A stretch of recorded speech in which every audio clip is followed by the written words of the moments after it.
Good afternoon, welcome back to Look Inside My Garden. I'm Sophie and today I'm going to be showing you what is growing in my zippy greenhouse at the end of January. Actually also what's dying. It is just the most beautiful January day today. The sun is shining, there is no wind, there wasn't a frost, and I thought it was actually a great time to come and water in here. But not only water, I have had a bit of a fungus gnat problem in here. So I've actually got a nematode product which needs watering into the soil, and today's the day it's going to be done because hopefully the sun will help it to dry out a little bit, because soggy wet seedlings is the worst possible combination. So I will show you how to do that as well, but I thought it would be really good to show you how things are doing at the end of Jan. I've got loads of seeds to be sowing. I kind of need to make space, work out what I need to keep and what I might give away. So yeah, let's start. I'll kind of start left to right. We've got Echinacea pallida here. I sowed these in the autumn. I didn't actually expect them to do very well at all, but I have got a few of them, which I'm pleased about. So that's great. I don't think they'll flower this year, but they are a perennial, so a great one to get sown. These are all larkspur.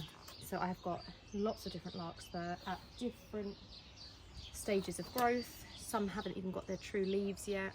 Larkspur are a firm favourite of mine and I love to have loads of them. So I've been sowing these since September.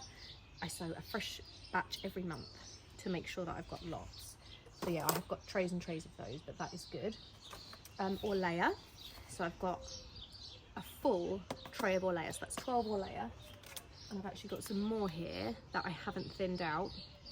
I think I might take these ones to school with me to grow in my school garden, because I don't need more than 12, and you do have to have a really strong word of yourself about how much of things you keep, because you can't keep everything.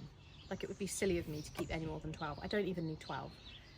So I may as well either use these at school or give them to somebody that wants them. And I've got a few friends that are growing seeds who might love those, and that also then frees me up that much space on my shelves.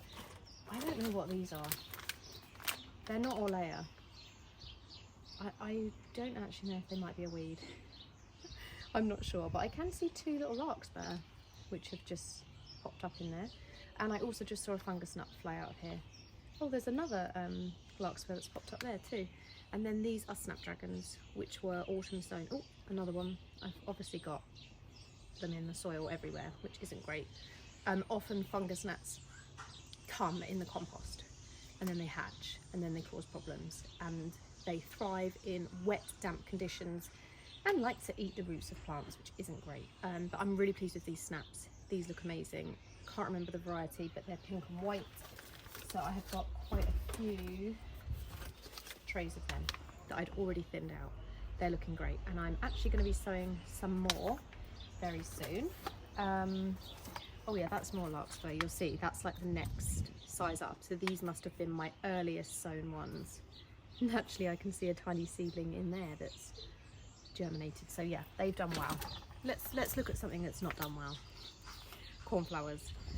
We had a really mild autumn, and these grew far too quickly. I mean, it doesn't help they need a drink. I might be able to salvage these too, but they grew far too quick. I've never had cornflower grow that quick.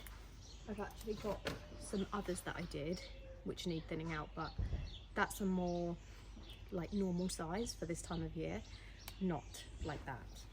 And then because they got so big, some of them got really wet and rotted and just don't look great. So that has been a bit of a fail, but failures happen. It's part of the game. And then this tray down here had a lot of failure because this has definitely got fungus gnat larvae in here, which meant that some of these, not that one actually, but some of them have just come away from the corm and just rotted, and the fungus gnat larvae, you can't see it here, but I can see it literally with my bare eyes, is wiggling around eating all of that, which isn't great. Some of the cells look quite wet, some of them are quite dry. I don't know if I've got a hole in here or something, I'm not sure. But anyway, and then some little snaps, which look like they're doing okay. Again, a little bit dry.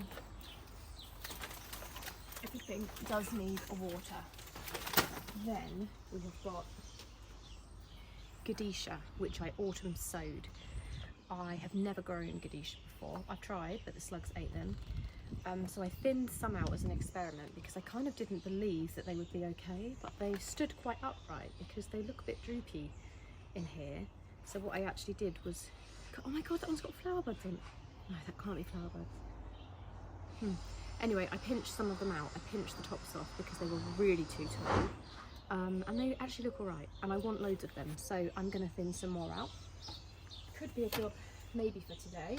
I've got January sown sweet peas, which are doing fine. They're just about to get their first leaves, so they're doing really well. We have had a frost. We've had quite a bit of frost this month, but everything's been fine in here. Swan River daisies, absolute favourite of mine.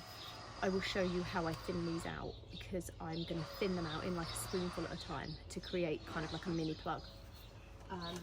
They are great.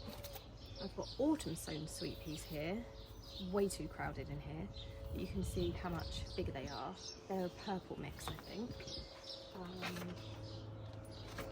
Then I've got some salvia cuttings, oh my god, which is so dry. Okay, I need water in here today. Then these varieties were from my winter grow along seed collection. I will link that down below if you're interested in sowing, because these can still be sown also into Feb. So we've got Achillea marshmallow and chrysanthemums, painted daisy. They're looking really good, so I'm pleased with them. We've got some phlox cuttings, which I took late summer. I'll try and find the video of how I did it. It's so easy. If you've got an established phlox plant, I actually just pulled a stem off, gave it a little bit of a twist at the end, and it just came away with a small bit of root attached. And now it's growing into a plant. It's really easy. Propagating plants is something I love to do. Also got a scabious here, which I've actually just bent, annoyingly, getting that out. And some teeny tiny ones in there as well. It also looks like tiny baby tulip. Again, all of this needs attention. I really need a greenhouse day, but today is not the day because it's Sunday and we are about to go out. But I really wanted to do this video, so that's why I've quickly shut in here. Annual scabious, absolutely love these. Can't remember the colour, I think a bluey colour. They're perfect for putting in your borders. Adding lots of height. The bees go crazy for them. I love them. And then I've just got loads of random stuff in here that doesn't need to be in here. So I've got purple sweet rocket.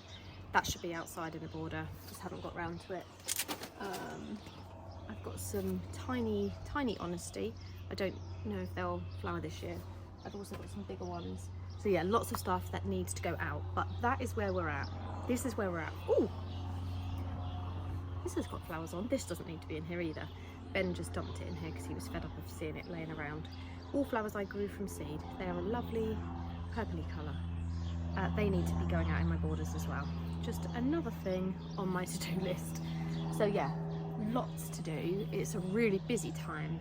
I find that from now up until May is quite a busy time. But yeah, I thought it was good to show you what's happening in here because over the next month there will be a lot more in here. So I hope that you found this helpful. Don't forget to subscribe if you would like to see more of what is happening in my garden over the coming weeks, months, years, whatever. So hit subscribe. You can click on the bell if you would like to be notified of when my new videos land, which at the minute seems to be working well for Friday night and Monday night. So thanks very much for watching, and I'll see you again soon.